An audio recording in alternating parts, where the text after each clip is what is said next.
الحمد لله رب العالمين، والصلاة والسلام على سيد المرسلين وعلى آله وأصحابه الطيبين الطاهرين. أما بعد، أعوذ بالله من الشيطان الرجيم. بسم الله الرحمن الرحيم. إن الله وملائكته يصلون على النبي يا أيها الذين آمنوا صلوا عليه وسلموا تسليما. اللهم صل على سيدنا وشفيعنا ومولانا محمد وعلى آل وأصحاب سيدنا ومولانا محمد وبارك وسلم.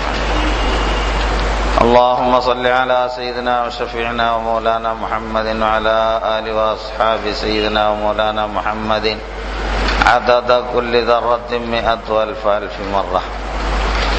اللهم صل على سيدنا وشفيعنا ومولانا محمد وعلى آل وأصحاب سيدنا ومولانا محمد النبي الأمي الذي قرنت البركة بذاته ومحياه وتعطرت العوالم بطيب ذكره ورياه. إن نريد إلا الإصلاح ما استطعت وما توفيقي إلا بالله عليه توكلت وإليه أنيب.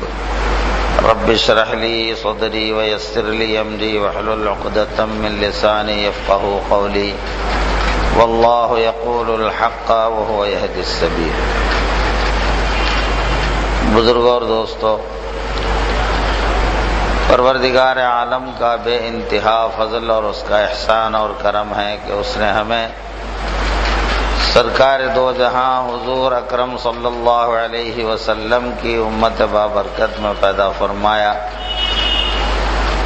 اور اس امت میں پیدا ہونے کا ہمیں فخر عطا فرمایا. الحمدللہ.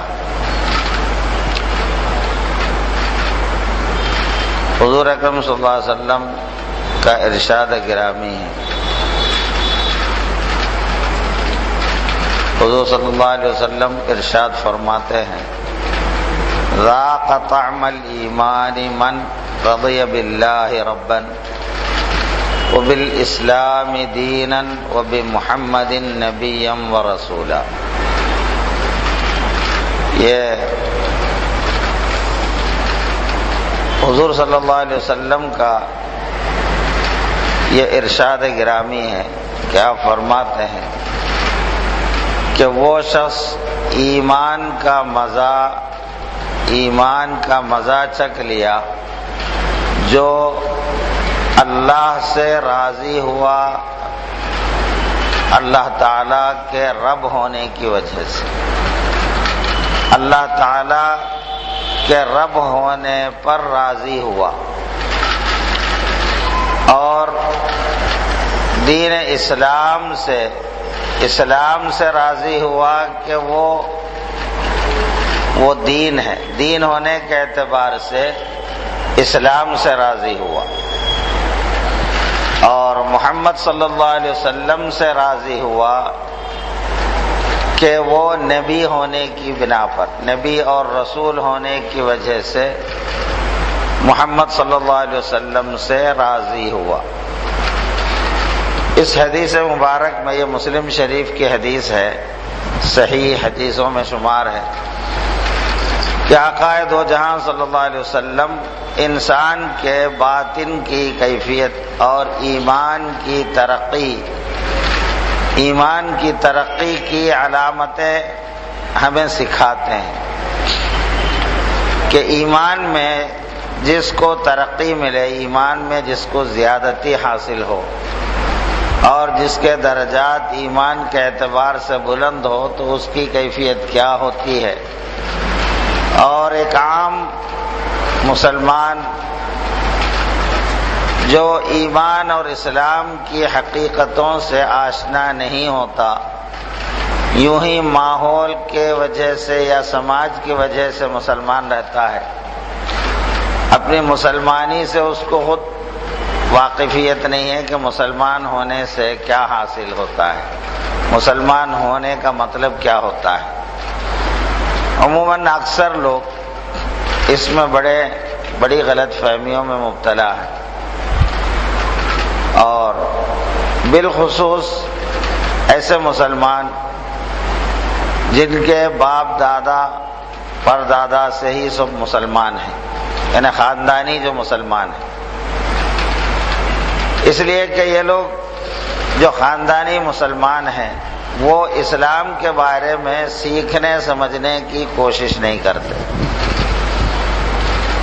بلکہ یہ سمجھ جاتے ہیں کہ ہم ماں باپ سے ہی مسلمان ہیں، ہمارا خاندان ہی مسلمان ہے، میں مسلمان ہوں۔ تو اس وجہ سے اسلام کیا ہے، اسلام ہم سے کیا مطالبہ کرتا ہے، ہم سے کیا تقاضا کرتا ہے، ایک مسلمان کی کیا ذمہ داری ہوتی ہے، اور مسلمان حقیقی معنی میں مسلمان کب رہتا ہے،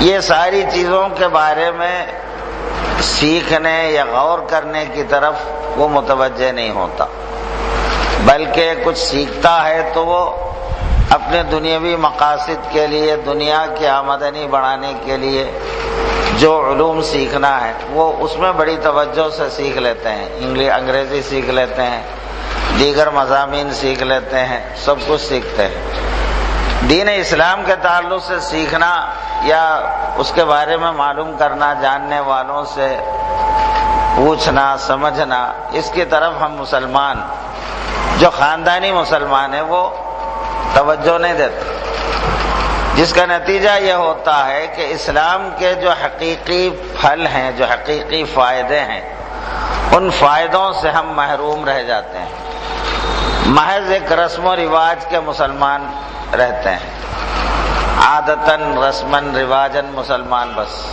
نام کے مسلمان۔ اسلام کا جو فائدہ ہے، ایک مسلمان کو اسلام قبول کرنے کی وجہ سے، مسلمان ہونے کی وجہ سے جو فائدے ملنے چاہیے، وہ فائدوں سے یہ مسلمان جو خاندانی ہے وہ اکثر و بیشتر الا ماشاء اللہ محروم رہتے ہیں، اور مرنے کے بعد ان کا کیا معاملہ ہوگا یہ تو اللہ جانے، وہ جانے، ہم کوئی کچھ کہہ نہیں سکتے، مگر اکثر تو یہی دیکھا جاتا ہے کہ وہ اسلام کے صحیح فائدوں سے مرنے کے بعد بھی محروم ہی رہتے ہیں۔ لیکن جو لوگ نئے نئے اسلام قبول کرتے ہیں، وہ لوگ اسلام قبول کرنے سے پہلے اپنے مذہب سے وہ ایک لحاظ سے بیزار ہو جاتے ہیں، اس میں جو برائیاں ہیں، اس میں جو غلط عقیدے ہیں، ان چیزوں سے وہ بیزار ہو کر صحیح کی تلاش میں نکلتے ہیں، صحیح کیا ہے، سچائی کیا ہے۔ تو دین اسلام میں جب انہیں سچائی نظر آتی ہے تو وہ سچائی کی تحقیق کرتے ہیں کہ دین اسلام کی کیا کیا خوبی ہے، مسلمان ہونا کیا مطلب ہے، ایمان لانا کیا مطلب ہے، ایمان لانے والے کو کیا حاصل ہوتا ہے، دنیا میں اسے کیا ملتا ہے، آخرت میں اسے کیا ملتا ہے، اس کی ذمہ داری کیا ہوتی ہے، بحیثیت مسلمان اس کو کیا کرنا پڑتا ہے۔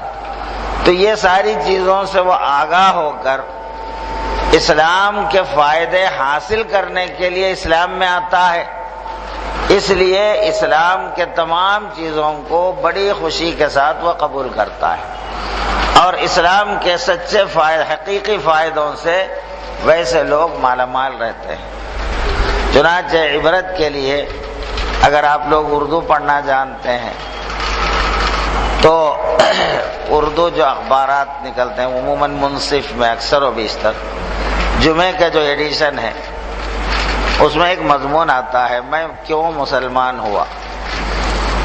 وہ اس مضمون کے تحت نئے مسلمان ہونے والے اپنے رودات بیان کرتے ہیں، انہوں کیوں مسلمان ہوئے۔ تو وہ ذرا پڑھ کر دیکھیے، آپ کو اندازہ ہوگا کہ ہم کہاں ہیں، ماں باپ سے خاندان سے مسلمان ہونے والے ہماری کیا حالت ہے، اور یہ کل مسلمان ہونے والا کہاں سے کہاں پہنچ گیا ہے۔ آپ کو مضمون پڑھ کر باضابطہ سمجھ میں آ جائے۔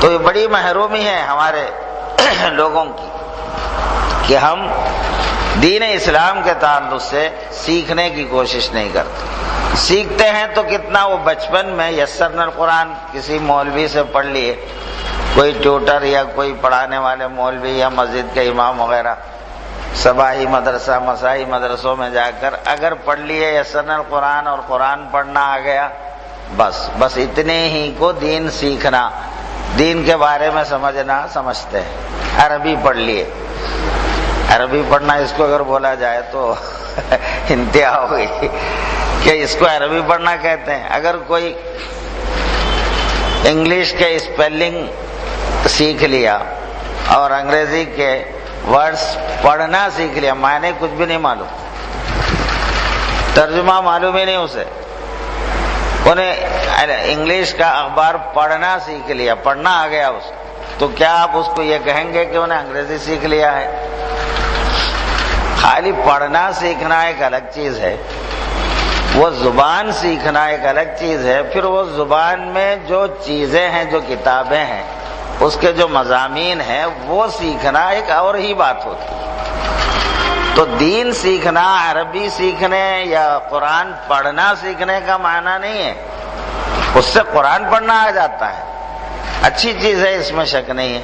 کم سے کم ایک مسلمان کے بچے کو، ایک مسلمان کو اپنے اسلام کی جو اہم کتاب ہے، جو اللہ کی جانب سے آئی ہے، وہ کتاب پڑھنا تو آ گیا ہے کم سے کم، یہ تو غنیمت ہے، اس میں کوئی شک نہیں۔ مگر اصل چیز یہ نہیں ہے، اصل چیز وہ قرآن میں اللہ ہم سے کہتا کیا ہے، اللہ مجھ سے کیا کہہ رہا ہے، یہ ایک مسلمان کو سمجھ میں آنا ہے۔ اگر مسلمان ہو کر اپنے مالک کا فرمان، اپنے مالک کے گفتگو کو جو ہم سے وہ کر رہا ہے، ہم کو ہی نہیں معلوم، تو پھر اب اس کو کون معلوم کرنا، کون سیکھنا ہے؟ تو یہ بڑی محرومی ہماری ہے، تو ہم اس کے لیے وقت نہیں نکالتے۔ اب جمعے کو بھی عین نماز کے وقت لوگ آتے ہیں، خطبے کو امام کھڑا ہوتا ہے، تب لوگ ایک ایک کر کے جمع ہو جانا شروع کرتے ہیں۔ اب یہ بیان کم سے کم بیان ہی تھوڑا بہت سن لیتے تو کچھ تو دین کی اہمیت، دین کے بارے میں معلومات ہوتے، تو اس کے لیے بھی کچھ وقت تک 15-10 منٹ یا آدھا گھنٹہ نکالنا بھی لوگوں کو گوارا نہیں۔ بس وہ عین نماز کے وقت آ گئے، نماز پڑھ لیے، بھاگ، کیا بولتے جمعہ پڑھ لیے۔ تو بس یہ ہماری حالت ہو گئی۔ اس کے بجائے اگر کوئی گانے بجانے کی محفل ہو یا کوئی فلم ایکٹر آ رہا ہو تو گھنٹوں دھوپ میں کھڑے رہ کے انتظار کرتے ہوئے تپیں گے کہ کوئی ایک فلم ایکٹر آ رہا ہے، اس کے انتظار میں دن بھر لگانے، دھوپ میں کھڑے رہنے کو بھی گوارا کر لیتے ہیں آج کل ہمارے نوجوان۔ لیکن اپنی عاقبت، اپنی آخرت اور اپنے ایمان کو سمجھنے کے لیے تھوڑا وقت، ایک آدھا گھنٹہ مسجد میں فینوں کے سایوں میں مزے میں بیٹھنا بھی گوارا نہیں، آرام سے بیٹھ کے سن لیتے ہیں، تو یہ بھی گوارا نہیں ہے ہمارا۔ اب کس سے بولے؟ اب مضمون کچھ دین کو سمجھانا، ایک دو چار سامنے، اب چونکہ ہمارا کام بولنا ہے، ایک دو چار بھی مل گئے تو کافی ہمارے کو، انہی کو سمجھا لیتے ہیں، اب پورے نہ صحیح، مگر سننے والوں کے بھی تو ایک ذوق ہونا چاہیے نا کہ بھئی آخر یہ بیان کس کے لیے ہو رہا ہے۔ اگر سننے والوں کو جب اس کی ضرورت ہی نہیں تو پھر بیان کرنا ہی کیوں ہے؟ تو خیر یہ بہت بڑے افسوس کی بات ہے، اللہ ہم پر رحم کرے۔ تو بہرحال یہ جو چیز ہے کہ دین کے تعلق سے، اب یہ حدیث شریف میں، یہ مسلم شریف کی حدیث، حضور صلی اللہ علیہ وسلم کا یہ جو ارشاد ہے، جو شخص راضی ہوا اللہ سے اس لیے کہ اللہ میرا رب ہے، اللہ کے رب ہونے پر راضی ہونا، یہ ایک ایسا عنوان ہے۔ ایک ہے اللہ کو رب ماننا، اللہ کو رب ماننا، اللہ میرا رب ہونے کا یقین کرنا۔ پہلا درجہ اللہ کے الہ ہونے، اللہ کے رب ہونے کو ماننا ہے۔ اگر کوئی نہیں مانا اللہ کے سوا میرا کوئی الہ نہیں، محمد صلی اللہ علیہ وسلم اللہ کے رسول ہے، کلمہ لا الہ الا اللہ محمد الرسول اللہ. تو جو اس کلمے کو نہیں مانتا وہ مسلمان نہیں ہوتا، وہ تو کافر ہے. چاہے مسلمان باپ کے بیٹا ہی کیوں نہ ہو، اگر یہ کلمے کو نہیں مانتا تو اس کو اسلام کافر قرار دے گا، بے ایمان قرار دے گا اسے. جو اس کو مانتا ہے، جو اس کو قبول کرتا ہے، وہی مسلمان ہے. تو ہم اللہ تعالی کے الہ ہونے کو مانتے ہیں. اللہ ہی میرا الہ، میرا معبود اللہ تعالی ہی ہے. میرا الہ اور معبود صرف اور صرف اللہ تعالی ہے، اور میرا رب صرف اللہ تعالی ہے. یہ اللہ تعالیٰ کے رب ہونے کو مان لینا یہ مسلمانی کہلاتا ہے. اس کی وجہ سے، اس کا اقرار کر لینے سے، اس کو مان لینے سے، اقرار کر لینے سے، زبان سے پڑھ لینے سے، بول لینے سے ہم قانونی طور پر مسلمان کہلاتے ہیں. ہم مسلمان لوگوں میں سمجھے جاتے ہیں. اس کا نتیجہ یہ ہوتا کہ دیگر مسلمان ہم کو مسلمان سمجھتے ہیں. ہم اپنی بیٹیوں کی شادی مسلمانوں میں کر سکتے ہیں اور مسلمان لڑکیوں سے ہم شادی کر لے سکتے ہیں. کوئی وراثت ہے تو وہ قانون جاری ہو جاتا ہے. یہ سارے فائدے جو ہم کو مسلمانوں سے مل سکتے ہیں یہ مل جاتا ہے. اللہ تعالی سے اللہ کا جو وعدہ ہے اپنے مسلمانوں کو، اپنے ماننے والوں کو، ایمان والا گویا اللہ کا اپنے خاص بندے ہو جاتے ہیں. جو ایمان لایا، جو مومن ہوا، وہ اللہ کا اپنا ہوتا ہے. اور جو ایمان نہیں لایا، جو اس کا منکر ہوا، تو وہ اللہ تعالی کے مخالفین میں، اللہ کے دشمنوں میں شمار ہوتے ہیں. اگرچہ کہ اللہ اپنے مخالفین کو، دشمنوں کو بھی پالتا ہے، پوستا ہے، اس کو رزق دیتا ہے. اس کے سارے شرک اور گمراہی کے باوجود اس پر دنیا میں رحمتیں نازل کرتا ہے، رحمتیں اس پر کرتے رہتا ہے. یہ اللہ کی شان ہے. مگر ایمان والے اس کے خاص اپنے ہوتے ہیں. تو ظاہر ایک جو اپنا ہوتا ہے، اب ہمارے گھر میں ہم سمجھتے ہیں کہ ہمارے گھر کے افراد جو ہمارے فیملی کے ممبرز ہوتے ہیں وہ ہمارے خاص اپنے ہوتے ہیں. خصوصاً ہماری اولاد، یہ ہمارے خاص اپنے ہوتے ہیں، ہمارے ماں باپ، اور پھر اس کے بعد ہمارے بھائی، ہمارے بہن. تو یہ ہمارے اپنے کہلاتے ہیں. اس میں اولاد سے ذرا گہرا رابطہ ہوتا ہے، دوسروں سے ذرا کم. اور دیگر محلے کے لوگ بھی اپنے ہی ہوتے ہیں، وہ بھی کوئی سب مسلمان ہیں، پڑوسی ہیں آپ کے، تو ان کو بھی آپ اپنا تو سمجھتے ہیں. لیکن محلے والوں کو اپنا سمجھنا، اپنے بچوں کو اپنا سمجھنے میں زمین آسمان کا فرق ہوتا ہے.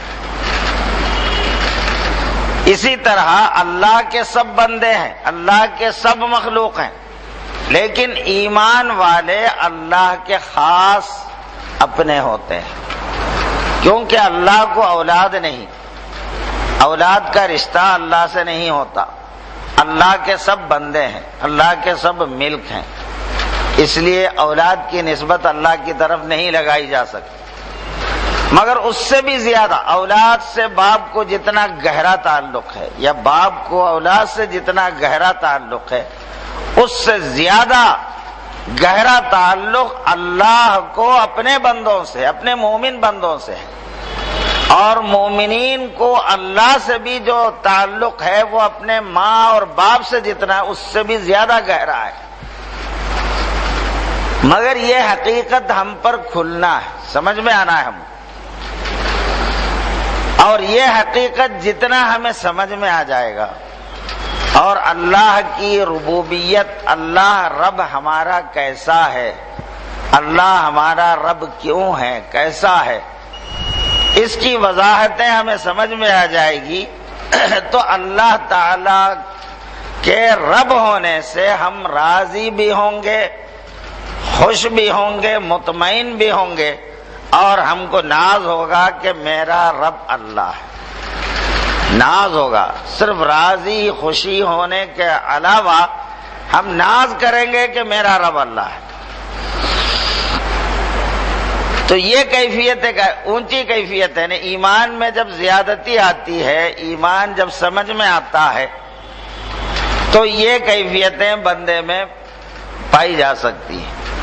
تو اس کے لیے سب سے پہلے اللہ تعالی کے الہ اور معبود ہونے اور اللہ کے رب ہونے کے مطلب کو سمجھنا چاہیے. میں اللہ کو رب مانتا ہوں. ماننے میں اب ہمارا ماننا تو یوں ہے کہ ہمارے ماں باپ سب مانتے آئے ہیں، پورے مسلمان مان رہے ہیں، ہم بھی مان رہے ہیں. تو ایک کیا کہتے ہیں، لوگوں کی پیروی کرتے ہوئے، لوگوں کے ساتھ ہو کر ہم بھی قبول کر رہے ہیں. جبکہ ہماری زندگی میں جو کچھ ہمیں ملتا ہے، جو کچھ بھی ہمارے زندگی کے اتار چڑھاؤ ہیں، یہ ساری چیزوں کا مدار ہم کیا اپنے رب کو سمجھتے ہیں یا دیگر چیزوں کے لیے اس کو سمجھتے ہیں. جیسے ہم اپنی زندگی کا مدار اپنے کاروبار پر سمجھتے ہیں، اپنی زندگی کا مدار اپنی نوکری سے سمجھتے ہیں، یا اپنی زندگی کا دار و مدار چھوٹے ہیں تو اپنے ماں باپ سے سمجھتے ہیں. کوئی بڑے ہیں، بوڑھے ہیں، ضعیف ہیں، تو ہماری اولاد سے ہماری زندگی گزر رہی ہے، تو اپنی اولاد کو اپنا زندگی کا دار و مدار سمجھتے ہیں. تو گویا ہماری زندگی میں ہماری پرورشی، ہمارے پلنے کا جو معاملہ ہے، ہماری زندگی میں جو کچھ ہمیں ملنا ہے، اس کے ملنے کا جو معاملہ ہے، وہ ہم اپنے رب کو سمجھتے ہیں یا اپنے کاروبار کو سمجھتے ہیں، یا اپنی نوکری کو سمجھتے ہیں، یا اپنے ماں باپ کو سمجھتے ہیں، یا اپنی اولاد کو سمجھتے ہیں، یا اللہ کو سمجھتے ہیں. ہماری سمجھ اس میں کیا ہے؟ ہمارا احساس کیا ہے؟ ہم تو کلمے میں یہ سیکھ رہے. ایمان ہمارا یہ کہ اللہ میرا رب ہے، اور رب کا معنی ہے پرورش کرنے والا، پالنے والا، مالک. پالنے والا بھی اور مالک بھی. تو ہماری پرورشی پلنے کا جو معاملہ ہے،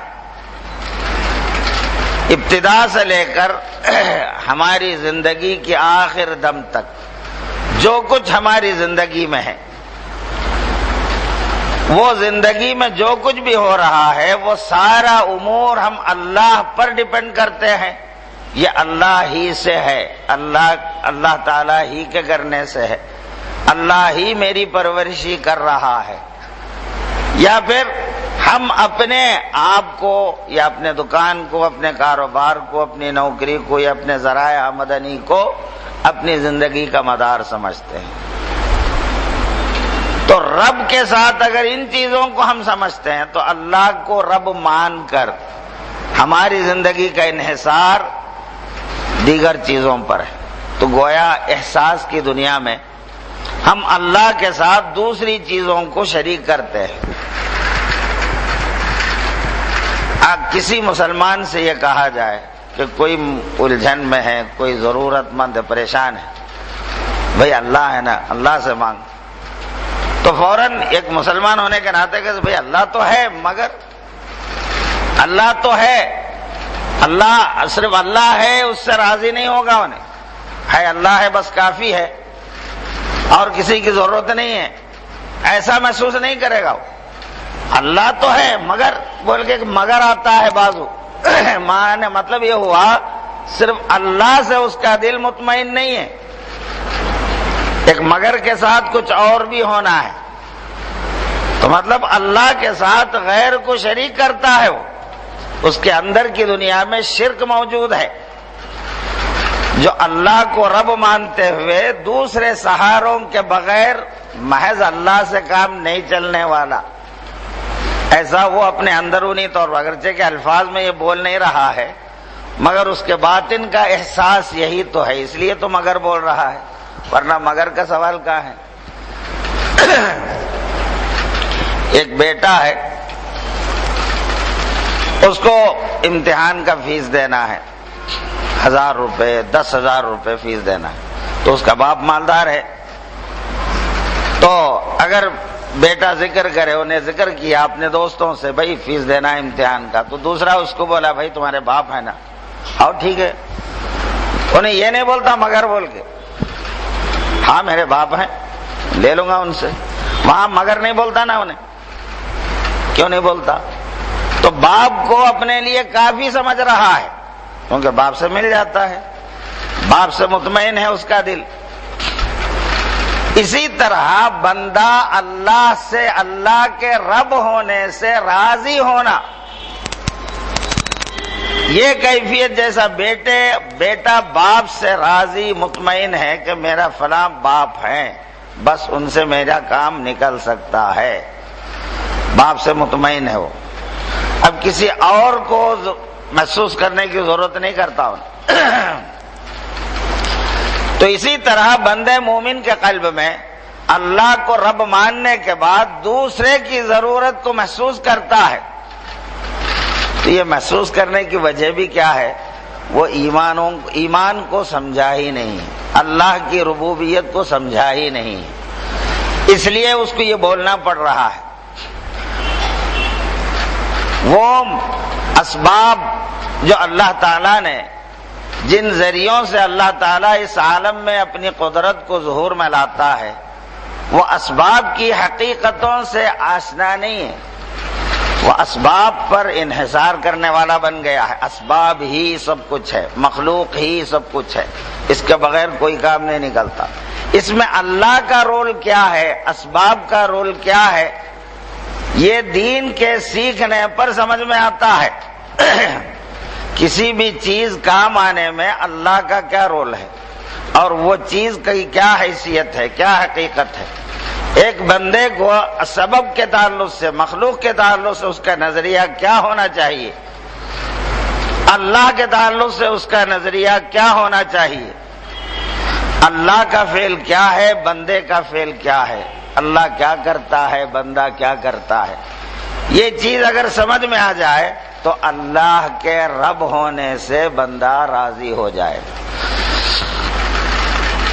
اور جب اللہ کے بندہ ہونے سے راضی ہو جائے تو اس کا دل اپنے تمام ضروریات کے لیے، اپنے تمام مسائل کے لیے مطمئن ہو جائے گا کہ میرا رب موجود ہے۔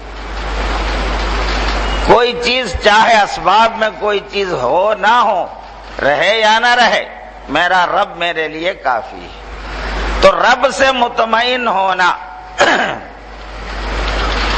جو زندگی میں یہ کیفیت کو سیکھ لیتا ہے، رب سے مطمئن ہونا جس کو آ گیا، قرآن مجید میں ایسے لوگوں کے موت کے وقت کی حالت کا اللہ تعالیٰ ذکر فرماتا ہے۔ ایسے لوگوں پر جب موت آتی ہے تو اللہ تعالیٰ کی جانب سے فرشتے سب سے پہلے ان بندوں کو جو اللہ سے مطمئن ہونا سیکھا ہے، اللہ کو رب مان کر، اللہ کو رب جان کر، ایک ہے ماننا، ایک ہے جاننا۔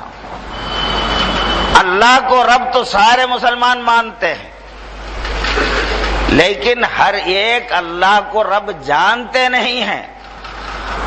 اللہ رب ہونے کو جاننا ماننے سے اوپر کی چیز ہے، ماننے کے بعد وہ سیکھنا پڑتا، سمجھنا پڑتا ہے تو تب جانتا ہے وہ، اور جان کر جب اللہ کی ربوبیت سے مطمئن ہونا آ گیا، اللہ میرے لیے کافی ہے۔ اب انہیں کبھی یہ نہیں بولتا اللہ ہے مگر نہیں بولتا، وہ مگر کا لفظ اس کی زندگی سے ختم ہو جاتا ہے، بس اللہ اس کے لیے کافی ہو جاتا ہے۔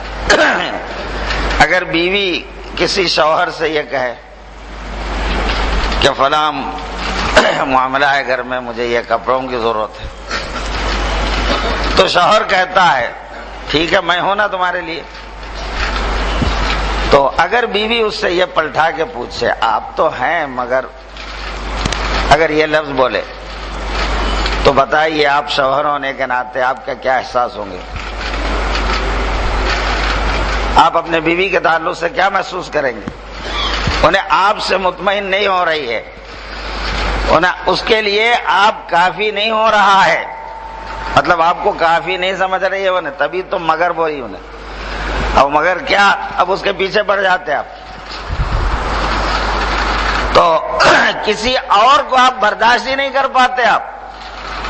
اب اگر آپ کو یہ شک جا کے یقین میں بدل گیا کہ اس کی زندگی میں میرے علاوہ بھی کوئی اور ہے، تو پھر اب اس کے ساتھ آپ کی زندگی بھی نہیں گزر سکے. تو اللہ تعالیٰ کے تعلق سے تمہارا ایمان، ہمارا ایمان یہ ہو اللہ ہے، مگر ایک مگر کے ساتھ دوسرا آ رہا ہے، تو بھلا اللہ کب گوارا کرے گا ہمارے یہ ایمان کو؟ اس لیے ایسے ایمان والوں کو اللہ کی خاص مدد اور نصرت نہیں ملتی زندگی میں. چنانچہ قرآن مجید میں ان لوگوں کے احوال کو بیان کیا ہے کہ دیہات سے کچھ لوگ سرکار دو جہاں صلی اللہ علیہ وسلم کے پاس آئے، آ کے عرض کرنے لگے کہ اللہ کے رسول، ہم مومن ہیں، ایمان لا چکے ہیں، لیکن ایمان والوں کے لیے جو اللہ کے وعدے ہیں قرآن میں کہ مومن کی مدد کرنا اللہ کا حق ہے، مومن کی اللہ مددگار، ہمیشہ مومن کی اللہ مددگار رہتا ہے، اور اس کو نہ خوف ہے نہ اس کو کوئی رنجیدگی ہے. بہرحال اس طرح کے جتنے اطمینان والی باتیں مومنین کے لیے قرآن نے دیے ہیں، تو وہ اعراب دیہات کے لوگوں نے آ کر کہا کہ اللہ کے رسول، قرآن یہ جو وعدے کر رہا ہے وہ ہم اپنی زندگی میں نہیں پا رہے ہیں، ہمارے لیے وہی پریشانیاں، وہی الجھنیں، وہی مصیبتیں ہیں. اللہ مددگار ہونے کا، اللہ ساتھ ہونے کا، یہ سب کہاں فائدے ہم کو مل رہے ہیں؟ تو ابھی سرکار دو جہاں صلی اللہ علیہ وسلم اس کی جواب نہیں دیے.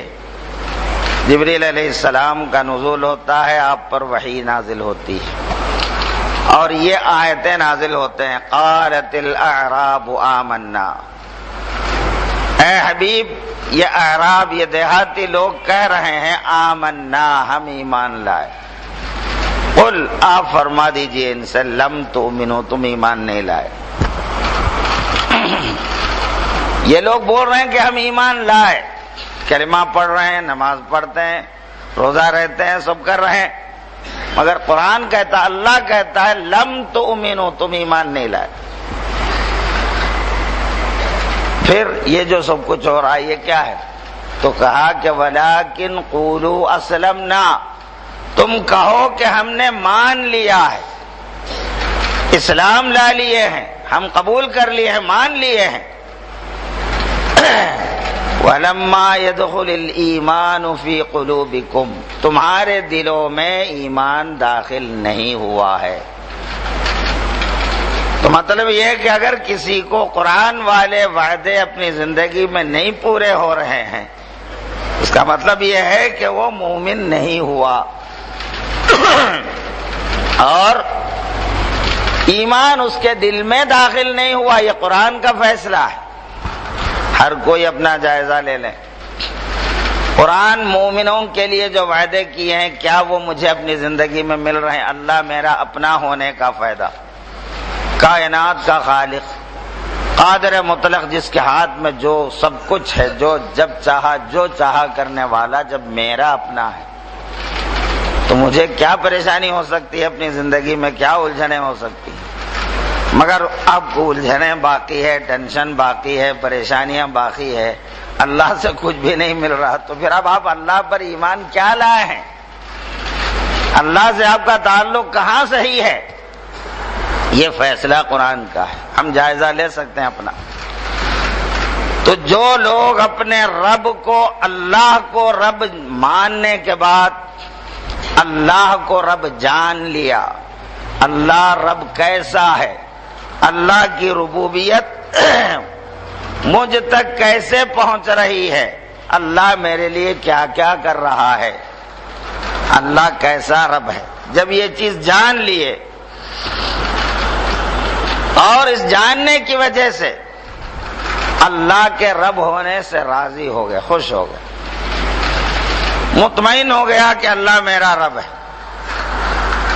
تو ایسے مطمئن ہونے والوں کے لیے جب ان کی موت کا وقت آتا ہے تو پہلے فرشتے ان کو آواز دیتے ہیں، موت کے فرشتے جو آتے ہیں ساتھ میں ان کو یہ کہتے ہیں یا ایتھا النفس المطمئنہ، اے اپنے رب سے مطمئن ہونے والے نفس، تو اپنے کاروبار سے مطمئن نہیں، میرا کاروبار ہے اس لیے مطمئن، میری نوکری ہے اس لیے مطمئن، مجھے آمدنی کا ذریعہ ہے اس لیے مطمئن، اب کوئی مطمئن ہے میرا رب میرے ساتھ ہے، یہ ایک مطمئن ہونا ہے۔ تو یہ مطمئن ہونا ہم میں سے کس کو آیا ہے؟ یہی تو سوال ہے۔ ایک مادہ پرست اور اللہ پرست کا فرق یہی ہوتا ہے۔ کاروبار چھوڑنا یا پھر یہ سب چھوڑنے کا مطلب نہیں، میں نہیں کہہ رہا ہوں، اس کی حقیقتوں کو سمجھنا ہے، اور آپ کا اطمینان قلب کا باعث کاروبار نہیں، نوکری نہیں، آمدنی نہیں، اللہ ہونا چاہیے۔ اب اس کی وجوہات بڑی تفصیل طلب ہے، تفصیل سے بہت تفصیل کے ساتھ سمجھانا پڑتا ہے یہ چیز ذہن میں آنے کے لیے۔ تو خیر میں مختصر، چونکہ بڑی تفصیل کے ساتھ زیادہ بولنے کا نہ کوئی موقع ہے نہ کوئی محل ہے اس وقت، میں آپ کو صرف اہمیت سمجھا سکتا ہوں۔ اب آپ کو اہمیت سمجھ میں آ رہی ہے تو یہ سیکھ لینا چاہیے۔ اللہ کی ربوبیت کے بارے میں اس کے جاننے والوں کی صحبت میں رہ کر سیکھنا چاہیے، وقت نکالنا اس کے لیے۔ جیسے ہم دوسری چیزیں سیکھنے کے لیے ٹائم نکالتے ہیں، اس کے لیے بھی وقت نکالو۔ کسی کے سامنے ذہن و ادب طے کرو، کسی کے سامنے بیٹھو، اس کے ساتھ صحبت میں رہو، سیکھو، حاصل کرو، تاکہ ایمان اندر آ جائے، اللہ سے مطمئن ہونا آ جائے۔ تو جب مطمئن ہو گیا تو فرشتے پہلے اس کی روح قبض کرنے سے پہلے روح قبض کرتے ہوئے اس کو یہ کہتے ہیں کہ اے اپنے رب سے مطمئن ہونے والے نفس، ارجعی الی ربک، اپنے رب کی طرف پلٹ کر چل، جس سے تو راضی ہے، جس سے تو خوش ہے، اسی کی طرف چل، اسی کے دربار میں چل۔ اب وہ بندہ اب تک تو رب کو جانا، رب کو پایا، محسوس کیا، مگر کھل کر رب کی دیدار نہیں کر سکا تھا، متمنی تھا اپنے رب کو دیکھوں، اپنے رب کے بارگاہ میں پہنچوں، تو اس کے لیے تو اس سے بڑھ کر خوشی کا کیا مقام ہو سکتا ہے؟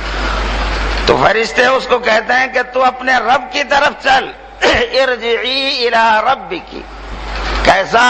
راضیۃ مرضیہ، اس حال میں چل کہ تیرا رب تجھ سے راضی اور تو اس سے راضی، ایک دوسرے سے راضی ہے، تو اپنے رب سے خوش اور تیرا رب تجھ سے خوش، تجھے کوئی فکر کرنے کی ضرورت نہیں۔ یہ جو چھوٹ رہے ہیں اولاد، بیوی، بچے، اس کا کوئی غم تجھے ضرورت نہیں، تو اپنے رب کی طرف چل رہا ہے، جس سے تو راضی وہ تجھ سے راضی۔ اب اتنے میں اس کی روح، فرشتے یہ کہتے ہوئے اس کی روح جسم سے نکال لیتے ہیں۔ اب آخری مرحلہ، مطلب تقریباً روح باہر نکل گئی جسم سے، اب وہ راست، اب حق تعالیٰ خود راست اس سے مخاطب ہو جاتا ہے۔ اس وقت اللہ تعالیٰ خود فرماتے ہیں ارجعی یا ایتھا النفس المطمئنہ ارجعی الی ربک راضیۃ مرضیہ فادخلی فی عبادی، آ جا میرے بندوں میں۔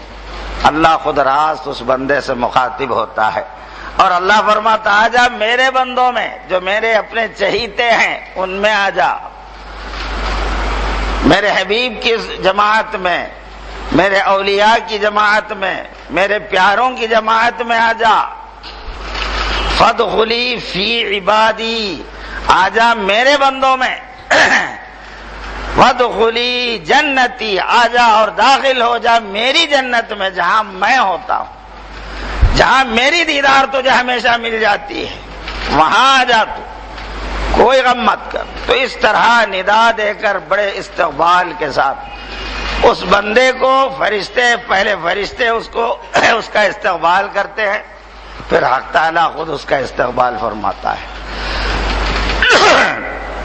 تو یہ ایمان اللہ تعالی سے راضی ہونے والا ایمان، اللہ تعالی رب ہونے پر راضی ہونا. اور یہ راضی حضور صلی اللہ علیہ وسلم نے اس میں 3 باتیں بیان فرمائی. ذاق طعم الایمان، ایمان کا مزہ چکھ لیا، ایمان کا ٹیسٹ مل گیا، ایمان کی حقیقت، اس کا ٹیسٹ، اس کا مزہ اسے مل گیا. اس شخص کو جو راضی ہوا اللہ سے اس لیے کہ اللہ رب ہے، تو اللہ کے رب ہونے سے راضی ہوا، اور اس دین سے اسلام ہونے کی وجہ سے، اسلام سے دین ہونے کی وجہ سے راضی ہو گیا. اسلام سے بھی راضی ہوا اس لیے کہ وہ میرا دین ہے، میری زندگی کا طریقہ یہ ہے، مجھے جینا اس کے مطابق ہے. اس سے وہ راضی ہو کر وہ ساری چیزوں کو اپناتا ہے. اور محمد صلی اللہ علیہ وسلم سے راضی ہے اس لیے کہ وہ نبی ہے، رسول ہے، تو آپ کے ہر طریقے کو بڑی خوشی سے قبول کرتا ہے. آپ کے طریقوں پر یہودیوں کے طریقے کو ترجیح نہیں دیتا. آپ کی پسندیدگیوں کے مقابلے میں نصرانیوں کے پسندیدگیوں کو قبول نہیں کرتا. انہیں جو محمد الرسول اللہ کا پسند ہے، آپ کا جو طریقہ ہے، آپ کی پیروی کامل طور پر خوشی سے، رضا سے کرتا ہے. تو ایسے لوگ ایمان کا مزہ چکھ لیے. حق تعالی حضور صلی اللہ علیہ وسلم ارشاد فرماتے. تو ہم کو ایمان کا مزہ کیا ہے، ایمان کا ٹیسٹ کیا ہے؟ خالی مسلمان ہونا ہی نہیں ہے، اسلام میں یہ خوبیاں ہیں. کلمہ طیبہ ایک باضابطہ درخت ہے جس کا پھل ہر مومن کو ہمیشہ ملتا ہے. تو بہرحال دوستو، اس حدیث شریف کا ایک خلاصہ میں آپ کے سامنے رکھنے کا مطلب یہ ہوا کہ ہم ماننے کی دنیا سے آگے بڑھ کر جاننے کی طرف ہمیں چلنا چاہیے. پہلے تو مان لیے ہیں، اس لیے تو مسلمان ہیں. اللہ میرا رب ہے، اللہ میرا معبود ہے، اللہ میرا رب ہے، مجھے نفع یا نقصان اللہ تعالی ہی سے ہوتا ہے، اللہ ہی کے ہاتھ میں میری پوری زندگی ہے. اس کو ہم نے مان لیا ہے، اب اس کو جاننا ہے. ماننے کے بعد جاننا ہے، اور جاننے کے بعد پھر راضی ہونا ہے اور مطمئن ہونا ہے. یہ مراحل ہیں، دین کے سمجھنے کے مراحل ہیں، دین کے سیکھنے کے مراحل ہیں. تو دین کے سیکھنے کے لیے پہلے ایمانیات کو سیکھنا ہے، احکام سیکھنا ہے. نماز کے فرائض کیا ہیں، نماز کے شرائط کیا ہیں، وضو کیسے کرنا ہے، غسل کیسے کرنا ہے، یہ ساری چیزیں احکام کے بارے میں سیکھنا ہے. اس سے پہلے ایمان سیکھنا ہے.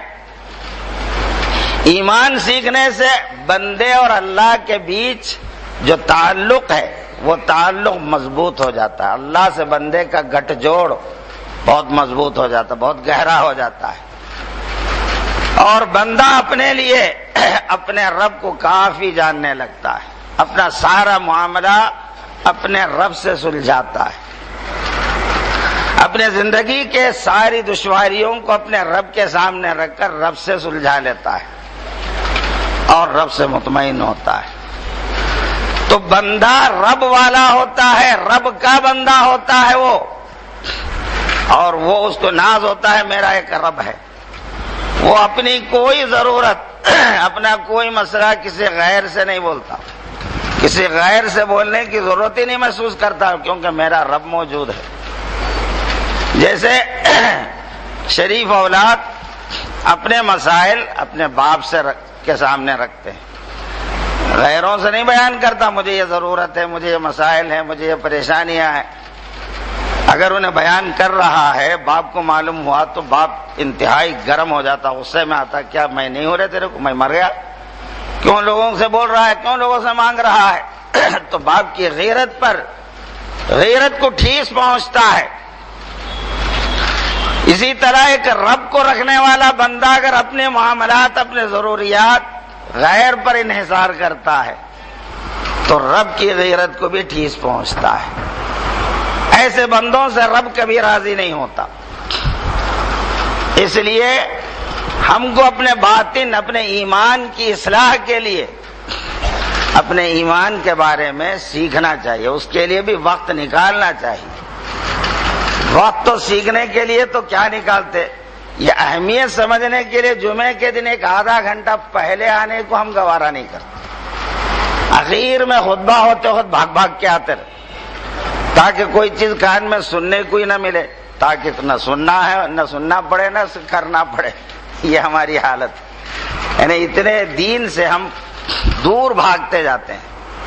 ہم کو خود اپنے دین سے آگاہی حاصل کرنے کا کوئی شوق نہیں ہے، مجبوری کو سنتے ہیں۔ خیر، مجبوری کو بھی سننے کے لیے، سن کر سمجھنے کے لیے کچھ تو وقت نکالتے، اس کا بھی احساس نہیں ہے۔ دکانوں میں یہاں وہاں بیٹھ کے وقت گزار لیں گے، لیکن مسجد میں شیطان آنے نہیں دیتا۔ ابھی ٹائم ہے نا، ابھی ٹائم ہے نا بولتا ہوں، تو آخر میں آتا ہے، حتیٰ کہ جب امام خطبہ ختم کر کے نیچے اتر رہا لوگ آتے رہے۔ تو یہ جو کیفیت ہے دین بیزاری کی، اگر ہم اس کا علاج نہیں کریں گے تو اس کا انجام ہم کو بھگتنا ہوگا۔ دین سیکھنے کے لیے اللہ نے ہمیں پابند کیا ہے۔ حضور صلی اللہ علیہ وسلم نے فرمایا دین سیکھو، علم سیکھو، حتیٰ کہ اگر وہ چائنا میں ملتا ہے تو جا کے سیکھو۔ اطلبوا العلم ولو کان بالصین، حضور کا ارشاد ہے۔ تو چائنا جانے کی ضرورت نہیں آپ کو، اپنے ہی مسجد میں وقت پر آئے تو بہت کچھ سیکھ سکتے ہیں آپ، وہ بھی آپ کو گوارا نہیں۔